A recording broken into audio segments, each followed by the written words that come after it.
My name is Maren Vale, and I was 61 years old. According to my late husband's own brother, that was old enough to question my memory, doubt my judgment, and eventually push me out of parts of my own home. Dorian told people I was declining. That grief had changed me, that I forgot conversations, that I could no longer handle complicated paperwork or make sound financial decisions on my own. None of it was true, but by the time I understood what he was doing, strangers had already been promised access to my lake house. Money had changed hands, and my signature was sitting on documents I had never approved. It started on the 5th anniversary of my husband Adrian's death. I had invited his family and a few old friends to our lake house for a quiet evening of remembrance. Then Dorian raised his glass. The television behind him lit up. Kessler Lake Estate. Weddings and timeless celebrations. My house, my dock, my garden. Everyone applauded. I didn't. I never agreed to this, I said. Dorian gave me a patient smile. Maren, he said softly, we've talked about this. No, we haven't. Then he looked around the room as if my answer proved something was wrong with me. That was the first time I saw the lie taking shape. Then I picked up the brochure beside my plate. Now booking. Limited dates available. Several weekends were already unavailable. Dorian hadn't just decided I was too old to manage my own home. He had already started selling it. And when I refused to surrender control, he would try to convince everyone that the problem wasn't what he had done. The problem was my mind. The morning after Dorian announced his plans for my house, I woke before 6, made coffee, and sat at the desk Adrian had built beneath the east-facing window. The lake was still dark. For 5 years, mornings had been the hardest part of losing him. Adrian had always been awake before me, usually making enough noise in the kitchen to wake half the county while insisting he was being quiet. But my life had not ended when his did. At 61, I still worked 3 days a week as an operations consultant. Before that, I had spent 27 years in hospital administration, the last 9 as a director of operations. I had managed budgets larger than Dorian's entire company, negotiated vendor contracts, handled compliance reviews, and sat through enough crisis meetings to know one thing. When people avoided putting something in writing, there was usually a reason. That morning, I was supposed to review plans for converting Adrian's old storage room into a reading and work studio. Instead, I opened the brochure Dorian had left behind, Kessler Lake Estate. Even the name bothered me. Adrian and I had bought that house together. I had negotiated the roofing contract after the first winter nearly destroyed the north side. I had chosen the stone for the terrace, argued down a contractor who tried to charge us twice for drainage work, and spent 3 months reorganizing our finances when the dock needed rebuilding. But after Adrian died, something subtle changed. At first, Dorian asked permission. Mind if I use the dock Saturday? Then asking became informing. I'm bringing a couple guys fishing this weekend. Eventually, he stopped doing even that. He brought friends, clients, once an entire birthday party. And somewhere along the way, he started calling my home the Kessler place. I let too much of it pass. Not because I was confused. Because every time I considered confronting him, I heard Adrian's voice reminding me how much family mattered to him. At 8:17 that morning, Dorian called. You embarrassed me last night. No hello. I took a sip of coffee. You announced a business on my property without asking me. It wasn't a business announcement. It was a vision. There were booking dates. A pause. Then he laughed. You're taking this too literally. That sentence told me more than he intended. Stop the advertising, I said. Stop using photographs of the property. Don't accept any bookings. If you have a proposal, send it to me in writing. Maren, come on. In writing, Dorian. His voice changed. You know, this is exactly what Mom was talking about. I set down my cup. What was Lenora talking about? Nothing. She's worried about you. Why? Another pause. Then he sighed like a patient son explaining something difficult to an aging parent. You've been forgetting a lot lately, I almost laughed. Such as? The dinner last month. You forgot what time everyone was coming. Your mother changed it from 6 to 5:30 that afternoon. See? You're getting defensive.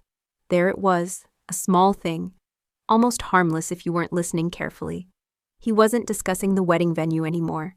He was discussing whether I could trust my own memory. I remember the conversation perfectly, I said, and I remember telling you last night that I did not consent.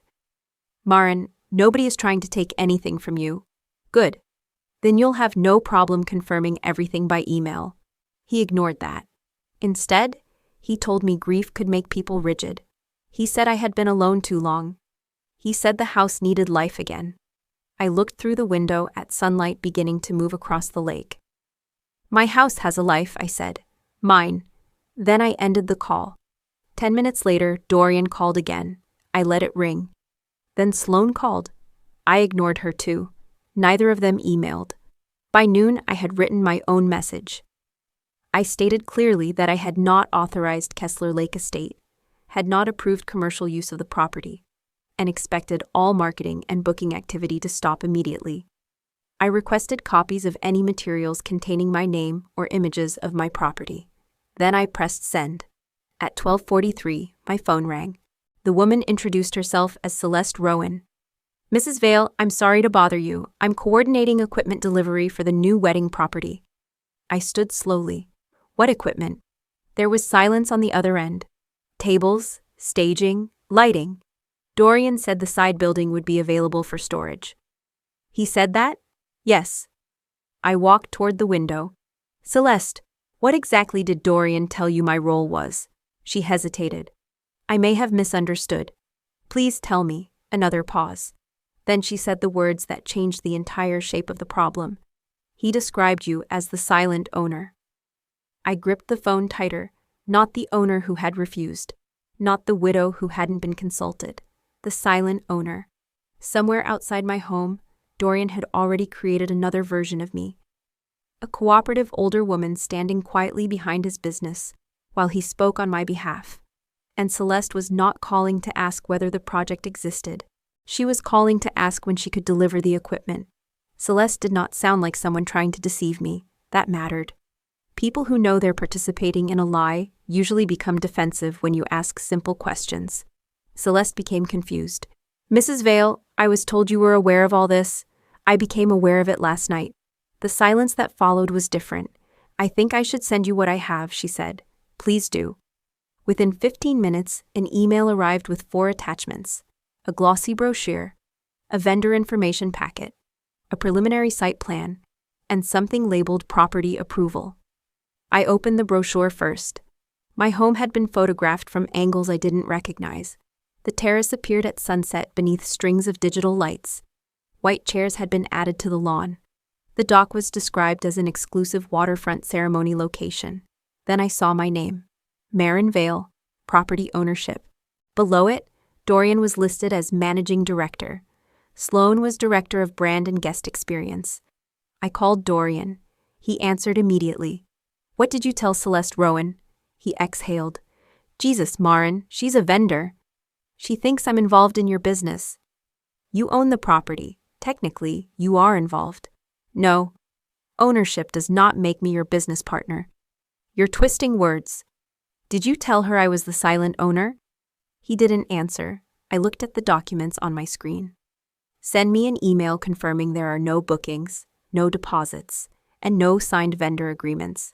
Maren, I'm not conducting an interrogation over email. Then answer the question. We should talk in person. No, his voice sharpened. Why are you making this so difficult? Because you keep refusing to put anything in writing. He hung up. I went back to Celeste's attachments. The property approval document was only 2 pages. The first described limited commercial use of the lake house grounds for promotional purposes. The second contained an approval box. My name was typed beneath it, and above my name was my signature. For several seconds, I simply stared. It looked real because it was real. I knew exactly where it came from. 5 years earlier, less than 2 months after Adrian died, I had signed dozens of estate documents, while grief had reduced my days to signatures, phone calls, and people telling me where to initial. Someone had lifted my electronic signature from that paperwork. My phone rang. Dorian. This time I answered. Where did you get my signature? Silence. Then, what are you talking about? The property approval. Another pause. Maren, that's administrative. You used my signature. It was already on file. For Adrian's estate. We needed something for the preliminary vendor packet. You needed my permission. We had your permission. No, you didn't. His next words came quietly. We already discussed this. My entire body went still. No, Dorian, we did not. Yes, we did. Maybe you don't remember. There it was again. Not anger, not argument, a suggestion. A small crack he wanted other people to believe existed inside my mind. I opened a blank email. You are going to receive something from me in writing, I said. Maren, and you're going to read every word. I ended the call. My notice was simple. I did not consent to commercial use of the property. I did not authorize the use of my name or signature. I did not approve advertising, vendor contracts, events, or bookings. Any prior signature taken from unrelated documents did not constitute permission. All activity was to stop immediately. I sent it to Dorian and Sloane. Then I forwarded a copy to myself. 3 minutes later, Dorian called. I didn't answer. He called again. Then a text appeared. You can't do this now. I replied with 4 words. What have you already done? His answer came almost immediately. People have paid deposits. I stared at the screen. People, plural. I called Celeste back. Was there an event scheduled at my property? Her hesitation answered me first. A preview, she said, for prospective couples and vendors. When? Next Saturday. I walked toward the side building near the edge of the property. The door was unlocked. Inside were stacks of folding chairs, lighting equipment, rolled linens, crates marked with Dorian's company logo. They had already moved a business onto my land. My phone buzzed again. Dorian, if you cancel now, innocent couples lose their dates. Is that really what Adrian would want? I read the message twice. That was when I understood his strategy. He hadn't needed my consent if he could create enough consequences around my refusal. Every deposit made saying no harder. Every vendor made saying no more expensive. Every hopeful couple made saying no look cruel. And now, after I had refused him in writing, Dorian was still preparing to bring paying strangers onto my property. The question was no longer whether he had crossed a line. It was how far he intended to go before he believed I would be too guilty or too confused to stop him. When I returned from a 2-day consulting trip, there were 12 cars parked along my driveway. For one confused second, I thought there had been an emergency. Then I saw the flowers. White roses framed the terrace. Catering staff carried trays through my garden. Rows of chairs faced the lake, and strangers were walking through my home. Dorian had held the preview event anyway. I stepped out of my car and heard music coming from the lawn. A woman wearing a name tag hurried toward me. Mrs. Vale, I'm so glad you're here. Before I could answer, a young couple approached. The woman smiled warmly. Your home is beautiful. Thank you for letting people celebrate here. Dorian told us how much this place meant to Adrian. I looked at her hopeful face. That was when I understood Dorian's trap. These people weren't my enemies. They had been lied to. If I ordered everyone off my property, Dorian would make me the villain. Maren. His voice came from behind me. Dorian walked over wearing a navy suit, smiling until he was close enough that no one else could hear. Just give me 2 hours. You received my written notice. We have guests. You brought them here. Exactly. So smile, let them finish, and we'll discuss this privately. No. His jaw tightened. I walked toward the terrace, where Celeste stood beside a man I recognized from Dorian's presentation materials, Vaughn Ellery, the potential investor. I kept my voice calm. I need everyone involved with this project to understand something.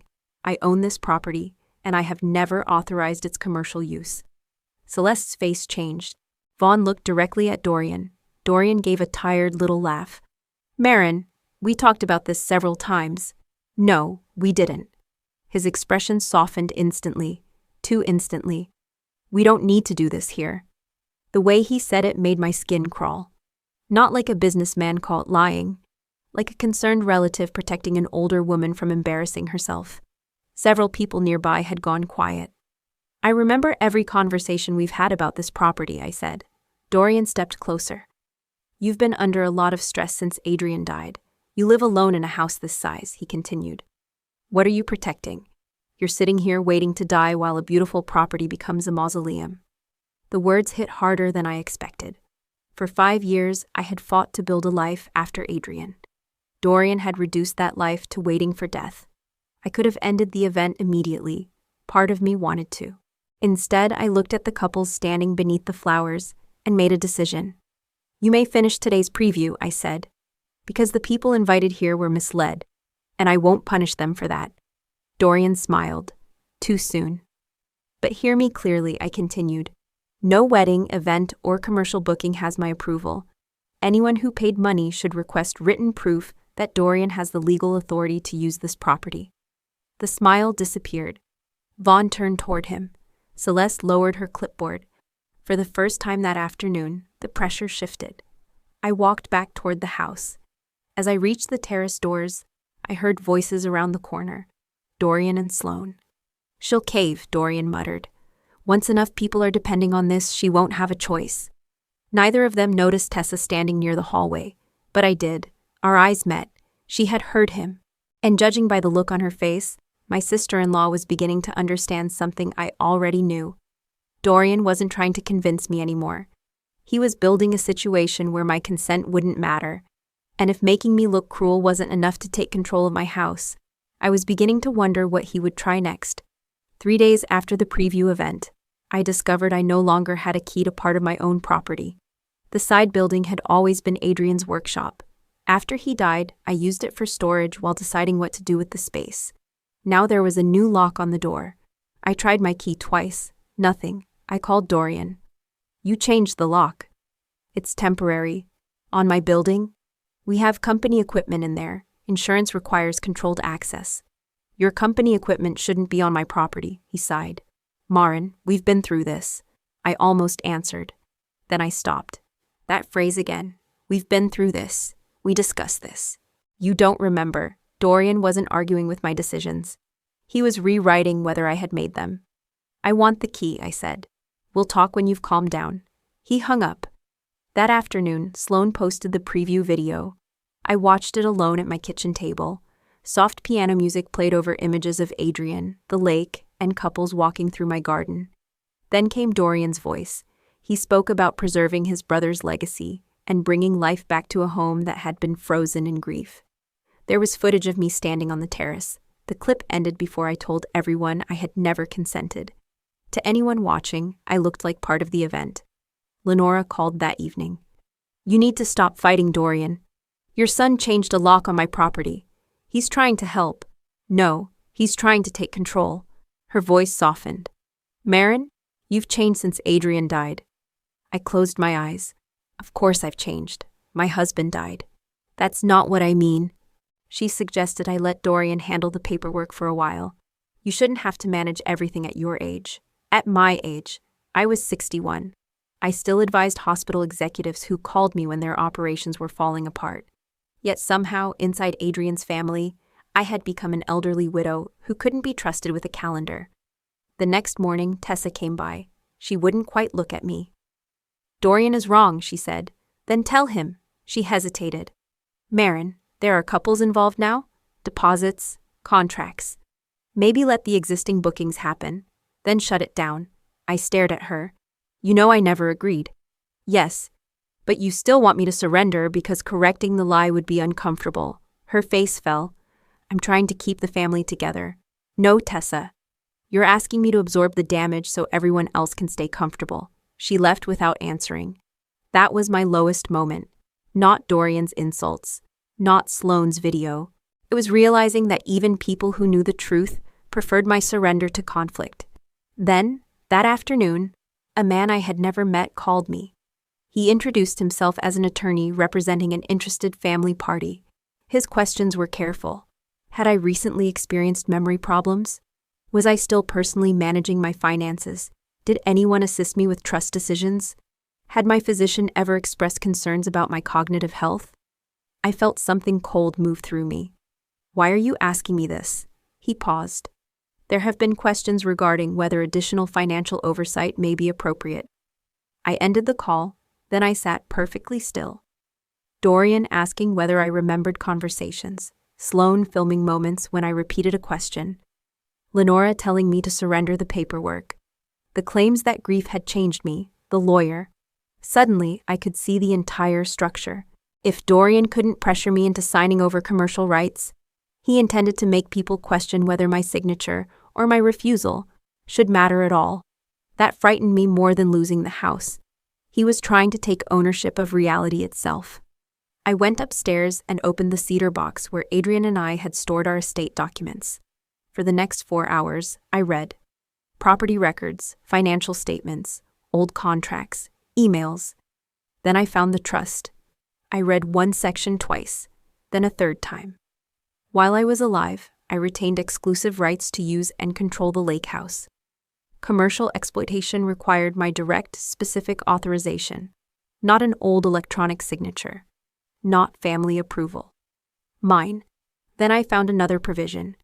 Any potential successor trustee who engaged in coercion, misrepresentation, or unauthorized use of trust property could be disqualified from consideration.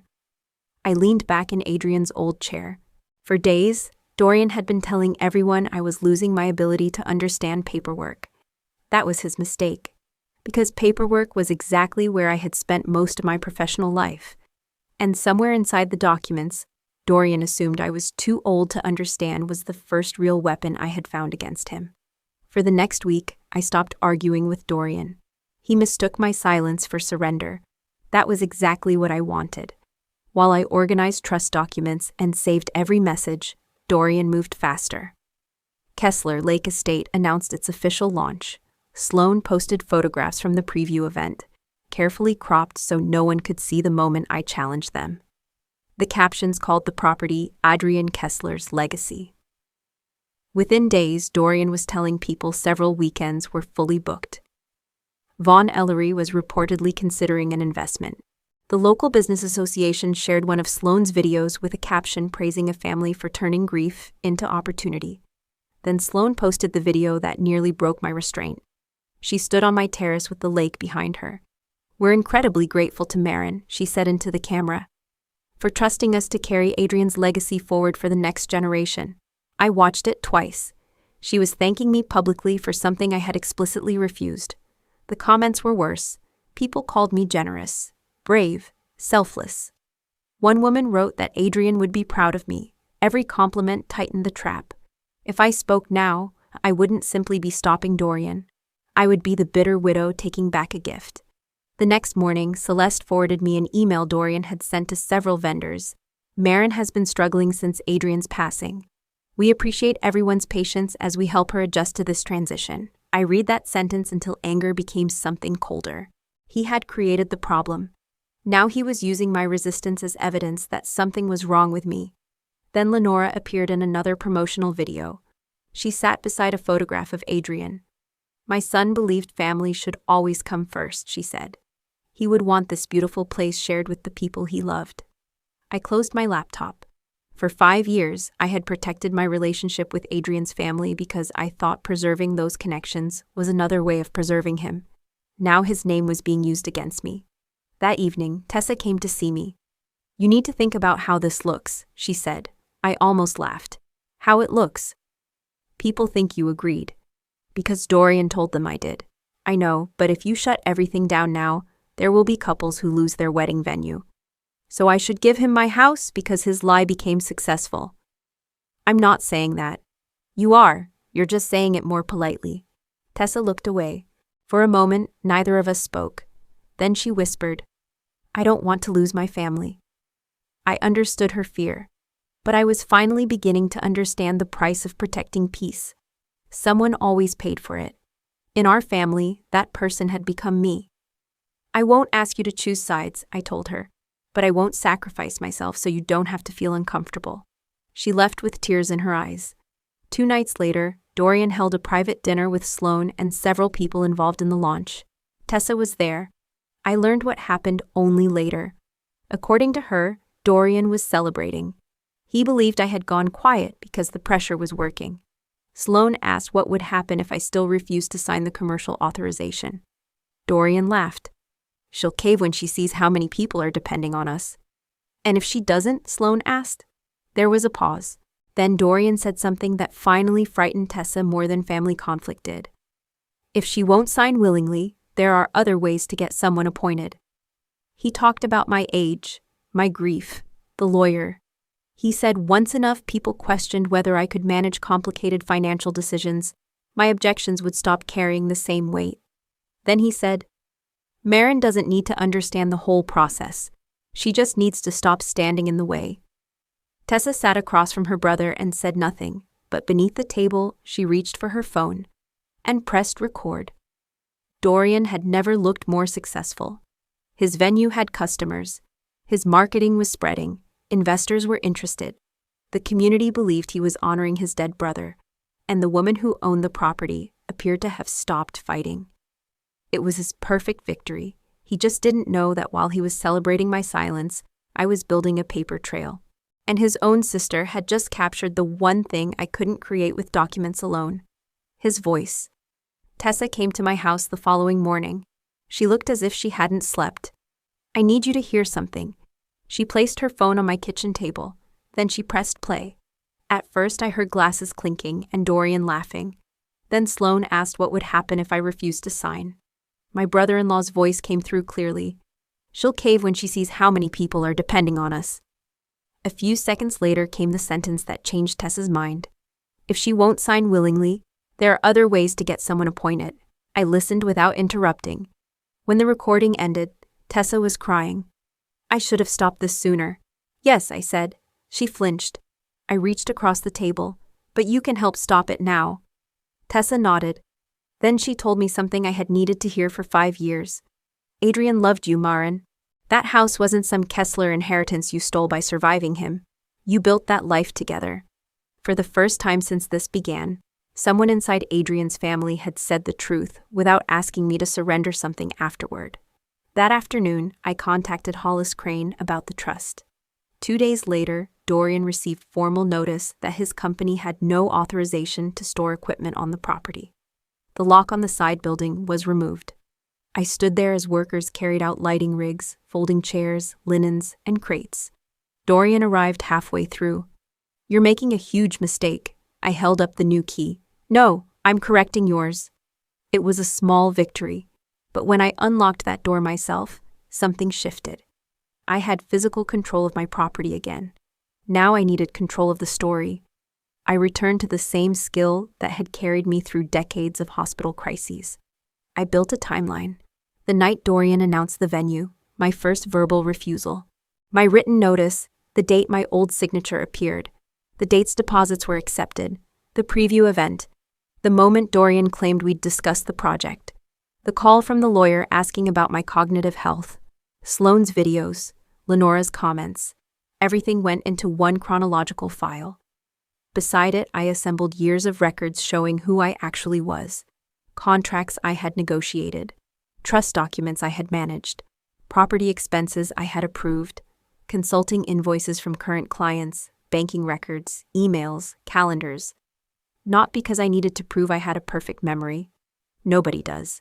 I needed to expose the difference between ordinary human forgetfulness and a manufactured story designed to erase my decisions. Meanwhile, Dorian kept moving.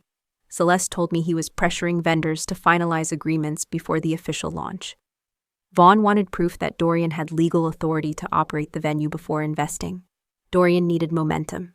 He needed the launch to look so legitimate that stopping him would become financially and socially unbearable. Then he made his biggest mistake. He invited me to speak. The email came from Sloane. They wanted me to share the history of the property and Adrian's vision at the official launch. The purpose was obvious. They wanted the widow on stage. My presence would become their final piece of evidence that everything had been forgiven. I replied 20 minutes later, I'd be honored. But I requested one change to the program. My segment should be titled Property History, Ownership, and Legacy Acknowledgement. Dorian agreed within the hour. He thought I was finally cooperating. I invited Hollis. I confirmed Celeste would attend. Vaughn was already coming. And I asked Tessa to stand with me if I needed her. Are you going to play the recording? She asked. Only if Dorian makes it necessary. What are you going to say? I looked down at the timeline. Very little. That surprised her. For weeks I had tried to defend myself. I had told them I remembered. Told them I was competent. Told them I had never agreed. It hadn't mattered because Dorian controlled the questions. Now I would ask them. I didn't need to convince a room full of people that my mind worked. I only needed Dorian to explain one thing. If I had supposedly forgotten giving him permission, when exactly had I given it? I had spent my career watching people make mistakes under pressure. The most revealing moment was rarely when you accused them. It was when you gave them enough room to explain. On the night before the launch, Dorian texted me. Adrian would be proud you're finally doing the right thing. I looked around the lake house, my house. Tomorrow Dorian would stand before customers, vendors, an investor, his family, and the people whose trust he needed most. He believed he was putting a confused widow on stage to bless his business. What he had actually done was hand a microphone to the one person in the room who knew exactly where every lie began. By 7 o'clock, my lake house no longer looked like my home. It looked like Dorian's victory. Lights wrapped the terrace. White flowers framed the lawn. A polished sign near the entrance welcomed guests to the official launch of Kessler Lake Estate. Couples wandered beside the water with champagne. Vendors displayed samples. Members of the local business association shook Dorian's hand. Vaughn Ellery stood near the terrace speaking with Sloane, and beneath all of it was Adrian's name. Dorian took the microphone first.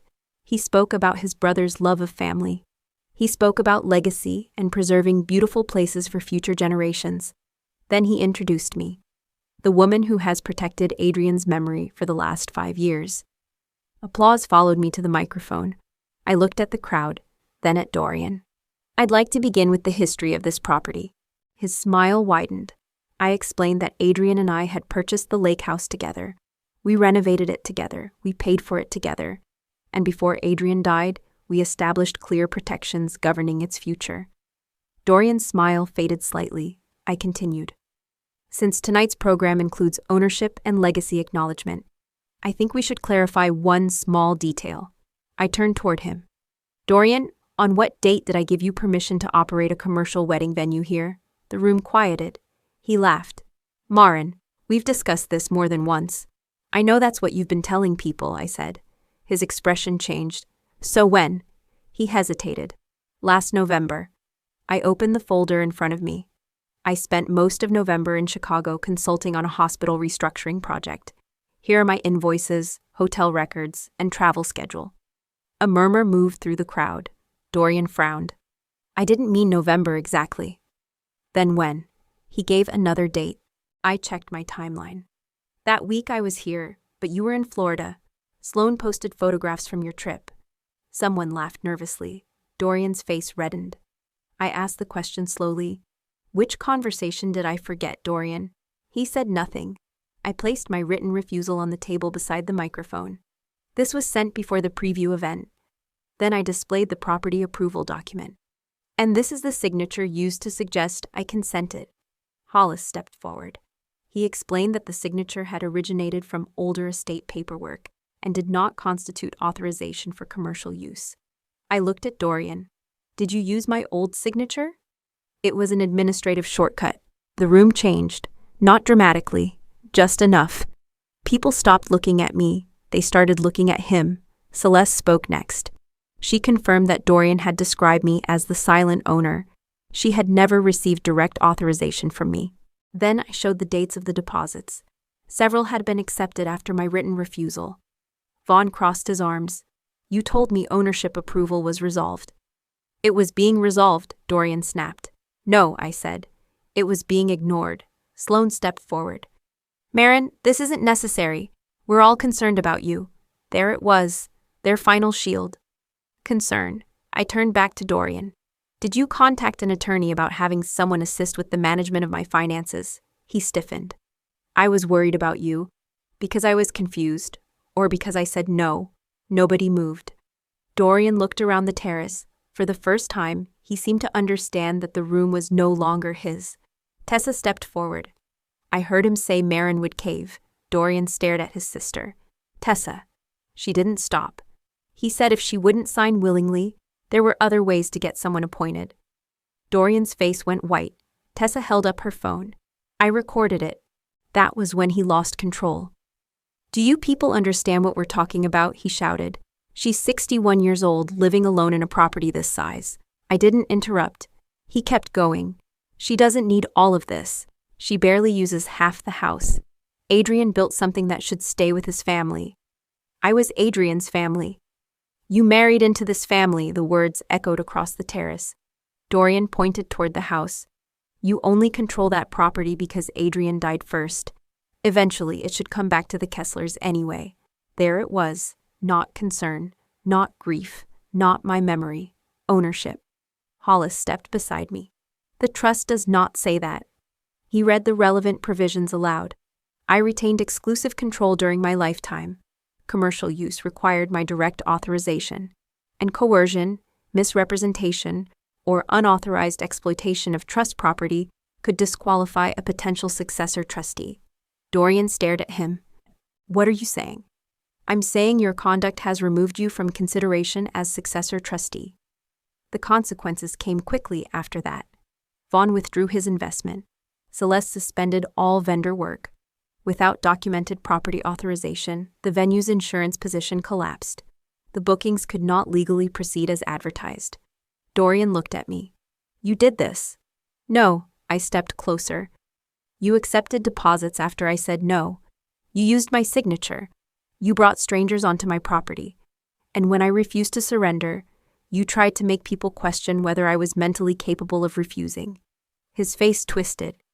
You're destroying this family. I looked around at the house Adrian and I had built together. Then back at his brother. You are Adrian's brother, Dorian. I will never take that away from you. I paused. But being his brother does not make you the owner of his widow. Nobody applauded. I was grateful for that. This wasn't a performance. It was a boundary. I took the microphone one final time. All commercial access to this property is revoked effective immediately. Anyone who paid a deposit will receive information about refunds or alternative arrangements directly from Dorian's company. Then I looked at the couples who had been caught inside his lie. I am sorry you were promised something that was never his to promise. When I put down the microphone, Dorian had lost more than a wedding venue. He had lost the investor, the vendors, the credibility of his business, his position as a potential successor trustee, and his ability to walk onto my property whenever he pleased. But the greatest thing he lost was something he had never realized could disappear: the power to say the word family and expect me to obey. The first thing I did after the launch was make sure the couples understood they had been lied to. I did not keep their deposits. I did not punish them for trusting Dorian. His company was responsible for refunds, transfers, and any additional costs created by promises he had no authority to make. Within weeks, Kessler Lake Estate disappeared from Sloan's marketing. Vaughn walked away from the investment. Vendors stopped treating Dorian as someone who could speak for my property. The business association quietly removed its promotional post, but the consequences inside the family were slower. Lenora came to see me one afternoon. For once, she waited at the door until I invited her inside. I thought I was protecting Adrian's legacy, she said. No, you were protecting Dorian. She looked down. After a long silence, she admitted she had allowed herself to believe blood gave her children a greater claim to the lake house than I had. She also admitted she had repeated Dorian's concerns about my memory without ever asking whether they were true. I accepted the admission. I did not erase the boundary. Dorian was no longer allowed to enter the property without permission. He could not use the dock. He could not hold gatherings. He could not call it Kessler property.